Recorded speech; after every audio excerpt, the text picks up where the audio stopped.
guy never answers. See, what is my point? He's sitting at his desk and he didn't answer. Like, who's that one? Dukes.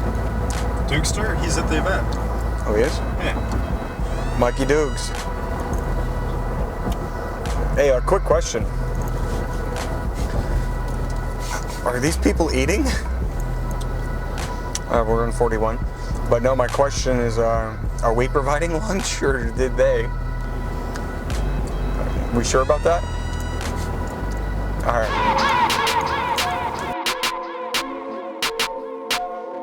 Yeah, they see me shining and I'm popping, but I came from the darkness. They don't know what I did to get about it. Well, you should know about it, yeah. Know what I'm trying to accomplish, but all they ever did was doubt it. But God got me through the nonsense. You should know about it, yeah.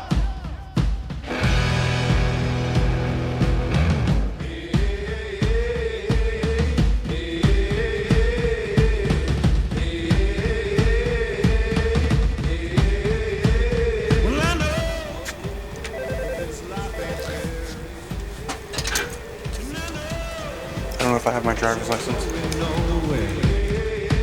Don't blame me for what you've done. A lunch and learn. Lewis. Thank you. Yes. Hi, Victoria. Hi, Victoria. Nice to meet you. Thanks Nice for to meet coming. you. Yeah. Thanks. You guys find it okay? Yeah. Yeah. Yeah, it wasn't bad. Have you been here before? No. Or no, this first time? Well, welcome. Welcome. Thank you. It's pretty cool. Yeah, it's a very modern building. We have about 700 employees in the building total. Cool. So. How many employees do you have? 150. 150? Yeah. Oh, wow. The hoops. Max? Yeah. Sweet, man. What's up, dude? Good. So what's up, guys? How you doing, Johnny? How's little Johnny? Thanks for having me. So entrepreneurship boils down to behavior, people, and mindset.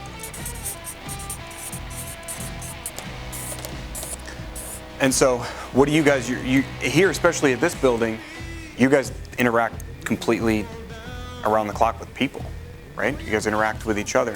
And you can't be successful in entrepreneurship or business or in your corporate setting if you don't understand people, what drives them, what motivates them, right? Behavior, people, and mindset go back into the Bible days. Dale Carnegie even wasn't the one that figured out what motivates and influences people or how you can connect with them.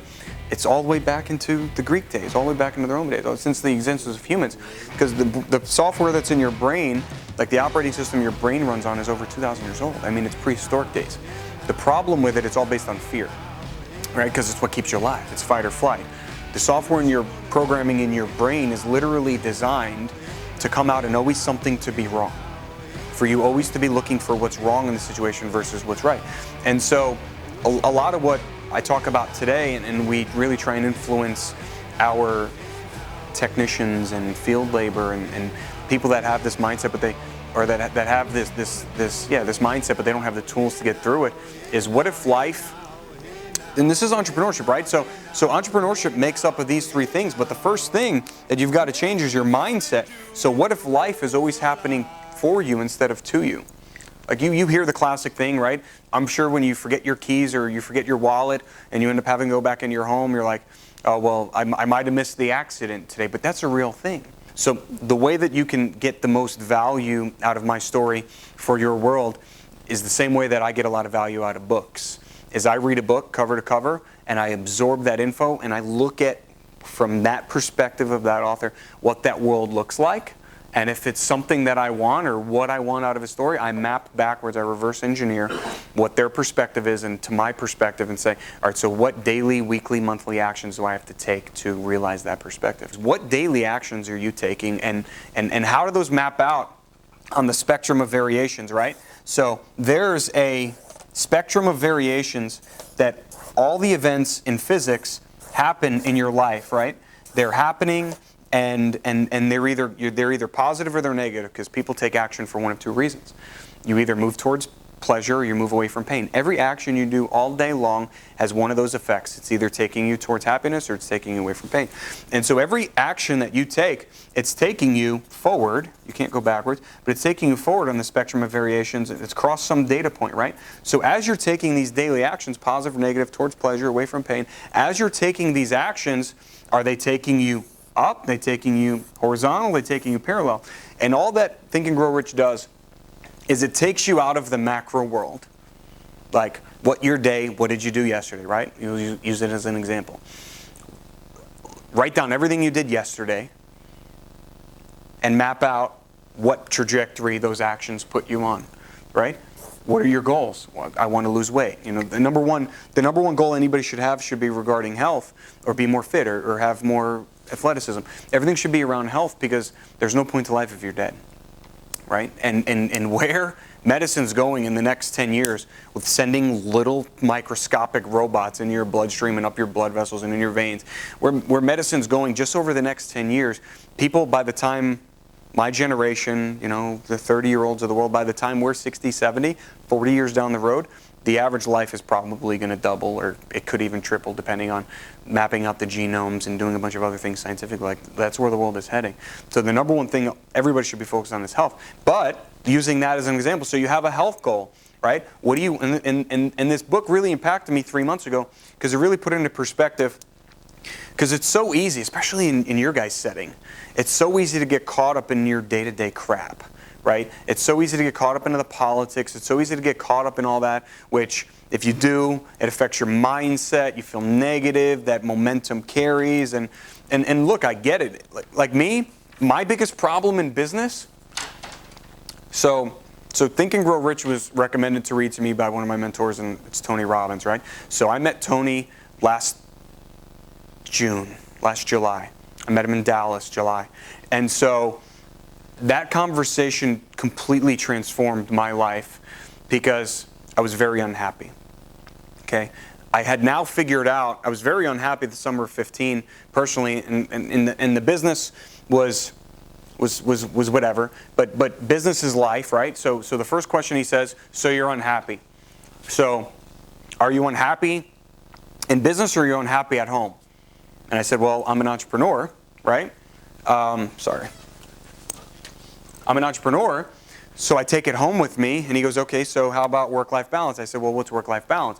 And he says, that's a good point, because you're taking it home, right? So what's work-life balance? And up until that point, I had a very negative neural association to work-life balance, because if I'm sitting down, and John knows this well, if I'm sitting down in a review process and somebody says I don't have work-life balance, I want to effing fire them. Like, it pisses me off to none end. But and that was my negative neural association to it, because I'm like, what do you mean? Like, you're thinking about being home while you're supposed to be at work, right? And so it would as the business leader, as the business owner, as me, the guy signing the paychecks, it would really, really, really get under my skin. But in the same conversation, Tony shifted what my neural association was to work-life balance, to what happiness is, and to what's driving me, and recommended I read Think and Grow Rich, and I read it, and it completely changed my life. But the conversation went, so what's work-life? I said, well, what's work-life balance? I bring it home.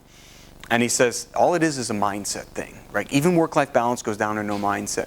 So it all depends on what you associate with work-life balance. If you're an employee, you're in a corporate setting, you're an entrepreneur, and you say the terms work-life balance, you're calling it a table or a chair, and you're saying that you don't have work-life balance because of some other neural associative thing you've already tied to what work-life balance is, and you're away from your family, so you have negative work-life balance, when you should be just fucking focused on work. And when you're at home, which I had to learn, you should be just focused on home. Like, that's all work-life balance is being present, it's being quality, right? So in this conversation with Tony, he says, so what's work-life balance? And I said, so what's work-life balance? And he goes, good point. So you're unhappy at home because you're unhappy at work. And I said, okay. And he goes, so what makes you happy? And I said, I don't really know. And he says, okay, let's pull it back another layer. He's really good at peeling the onion back. He says, so on a daily basis, tell me over the last month 3 times you were happy. And so I said 3 times. He said, what's in common? And I said, well, the only thing in common is, we got a lot of good stuff done. He goes, okay, how'd you get a lot of good stuff done? I said, well, everybody did what they were supposed to do. And he goes, okay. So everybody did what they were supposed to do. He said, I have 10,000 employees. How many employees do you have? I think at the time we had 120, 150. I said, I don't know, 120, 150. And he says, okay. So you're happy when everybody does what they're supposed to do and you have 150 random personalities in your business. So what percentage of the time would you say all 150 people are doing exactly what they're supposed to do? I said, fucking never. Right? Never. Ever. Ever, ever. And he said, I have 10,000 employees. And he said, I had the same problem. So what my issue was I was only happy when everybody was doing what they're supposed to do. And so if I'm only happy when everybody's doing what they're supposed to do, how often do you think 10,000 people are doing what they're supposed to do? He said, no, I've probably got 2 people having something go on in the bathroom right now, and it's definitely not something I want to know about, right? And so he said that the reality is with people that happens around the clock and all day. And so if you're associating, right, and at that moment, before that conversation, I didn't break it down to the basic of I'm only happy when everybody's doing what they're supposed to do. But on a macro level, did I know that? Yes. I knew that. I was only happy when everybody's doing what they're supposed to do. And so I'm fighting this fight where I'm trying to, and for the previous 2 years at this point, I've been fighting this fight where we're trying to frame everybody up into these roles and everything that they're supposed to do and break down these processes and swim lanes and everything. And all of it's really good except for the fact, at a basic block understanding, you've got to understand that it's never going to happen. Like you measure it just so you get the best case scenario. But it's never going to happen. And so in business, that's fine. It's okay that it's never going to happen. But when you're fucking with your emotions and you're messing with your, like what makes you happy, it ends up being a really big problem because you're talking about your happiness. And so he leaves me with a question before the next subject. He leaves me with a question so how cheap are you making your happiness if you're only happy when all 150 people are doing what they're supposed to be doing and they're never doing what they're supposed to be doing? So from that moment on, he asked me the next series of questions. So there's 6 human needs that we all have. And all of us, there's 6 of them, but we do the majority of our actions between 2 of them. And the 6 human needs, the essential human needs going back into the saber-toothed tiger days, are significance, certainty, uncertainty, love, connection, and growth, right? Love and connection are one. And so with those 6 essential human needs, you all do actions, but you don't get to choose those actions. Those aren't your choices. You don't get to choose what needs those are that affect you. You know where they were chosen? You know? They were chosen from your parents and their parents, right? Because your first 5 years of your life, you don't know what the hell's going on. But they were installing these patterns into your neuroassociative, into the way your memories are formed. They're installing these habits. So you've got dendrites that are microscopic, but they're in your body. And so dendrites carry the electrical signals through your neurons and through your spine and then up into the back of your brain, and memories are formed. And so as you're a kid, whatever's important to your parents automatically becomes important to you, period, just as a product of the environment. So when I understood that, his next point was, so tell me about your parents, right? Severely drug addicted, insane. My mom, when my stepfather passed away, she became an alcoholic, so I've got severe addiction on both sides of my family. But my dad, imagine your typical gangster, wannabe, New York City, 1970s, mobster, Italian guy, jumpsuits and gold chains, right? He was extremely driven by significance. And that probably led him to his addiction because he could never be happy, right? So he found happiness inside this drug. But when you're driven by significance as your number one human need and all your actions are fitting in the significance bucket, you become very unhappy and empty. And so when I look at 2015 through the summer of 2016 before I met Tony, I look at all the actions I had done in business. Everything was based around being the biggest, being the best, being talked about, making the news. Everything that we had done as an organization, I had neurally associated all of that success, that's what to me it was, all of that with significance and happiness. And so the problem with significance is when you're chasing significance in all of your actions over and over and again, there's never enough.